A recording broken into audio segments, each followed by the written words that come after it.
அஸ்ஸலாமு அலைக்கும். இன்னைக்கு ராபியா குக்கிங்கில் வந்து என்ன செய்ய போகிறோம் அப்படின்னு பார்த்தீங்கன்னா, வாழைக்காய் பொரியல் தாங்க செய்ய போகிறேன்.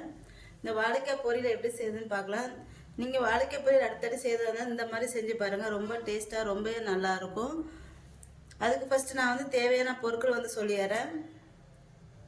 நான் வந்து ஒரு 4 வாழைக்காய், சின்ன வாழைக்காவை 4 வாழைக்காய் எடுத்திருக்கேன். இந்த வாழைக்காய் வந்து 3/4 பதம், ஒரு கப்பு 1 கிளாஸ் தண்ணி ஊற்றிட்டு ஒரு 3/4 பதம் வேக வச்சு எடுத்து வச்சுருக்கேன்.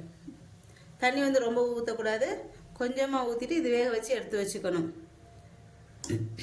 அடுத்து வந்து ஒரு பல்லாரி வெங்காயம், இது வந்து தாளிக்கிறதுக்கு இந்த பல்லாரி வெங்காயம். இதை வந்து நான் வந்து நீளமாக வெட்டி 2ஆக கட் பண்ணி வச்சுருக்கேன்.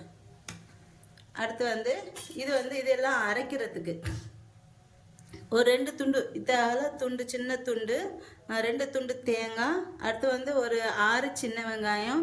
அடுத்து ஒரு 4 பல் பூண்டு, ஒரு சின்ன துண்டு இஞ்சி. அடுத்து ஒரு 2 இனுக்கு கருவேப்பிலை. அடுத்து வந்து 2 காஞ்ச மிளகாய், ஒரு 1/2 ஸ்பூன் ஜீரகம், 1/4 ஸ்பூன் சோம்பு, 1/2 ஸ்பூன் மிளகு.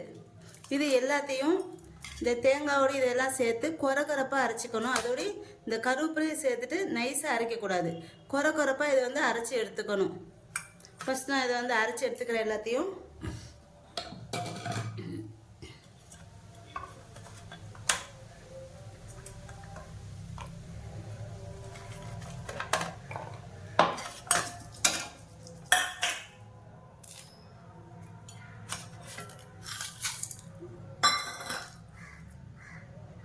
பாருங்க, இந்த மாதிரி கொரப்பாக அரைச்சி எடுத்துக்கணும். இப்போ இது எல்லாத்தையும் எப்படி செய்யறது சொல்லிட்டு பார்க்கலாம். இப்போ நான் வந்து ஒரு பேன் வச்சுருக்கேன். இதில் வந்து கொஞ்சமாக எண்ணெய் ஊற்றிக்கிறேன். இது காஞ்சதுக்கப்புறம் எண்ணெய் ஊற்றிக்கணும்.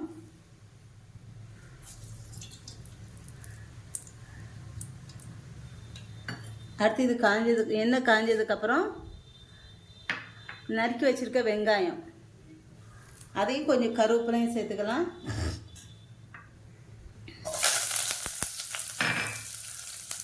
சேர்த்துட்டு இந்த வெங்காயத்தை வந்து நல்லா வதக்கிக்கணும்.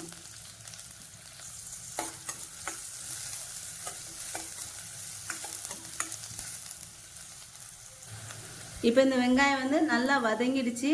இப்போ இதில் வந்து நான் வந்து பொடி பண்ணி வச்சுருக்கிற வெங்காயம், பூண்டு இதெல்லாம் வச்சுருக்கோம்னா அதை வந்து சேர்த்துக்கிறேன்.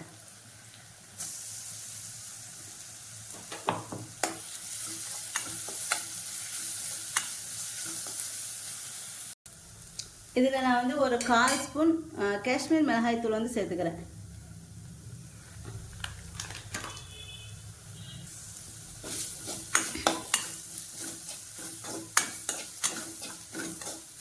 இது நல்ல இந்த மசாலா வந்து எண்ணெயிலே வதங்கணும். வதங்கினதுக்கப்புறம் இப்போ இதில் வந்து நான் வந்து வாழைக்காய் வந்து சேர்த்துறேன்.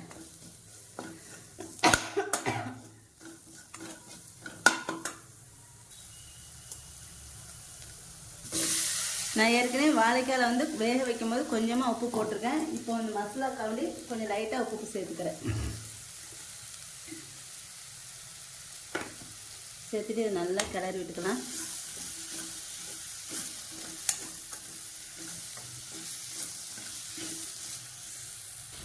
வாழைக்காய் சேர்த்துட்டு ஒரு நிமிஷம் இதை நல்லா கிளறி விட்டு கடைசியாக மல்லித்தலை தூவி பொரியலை வந்து இறக்கிடுறேன். இந்த மாதிரி நீங்களும் பொரியல் செஞ்சு பாருங்கள். ரொம்ப டேஸ்ட்டாக, கொஞ்சம் வித்தியாசமாகவும் இருக்கும்.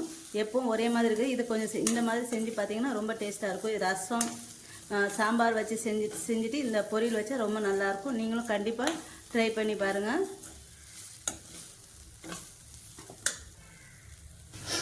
என்னோட இந்த வீடியோ உங்களுக்கு பிடிச்சிருந்தா லைக் அண்ட் கமெண்ட் ஷேர் பண்ணிக்கோங்க. என்னோட சேனலை மறக்காமல் சப்ஸ்கிரைப் பண்ணிக்கோங்க.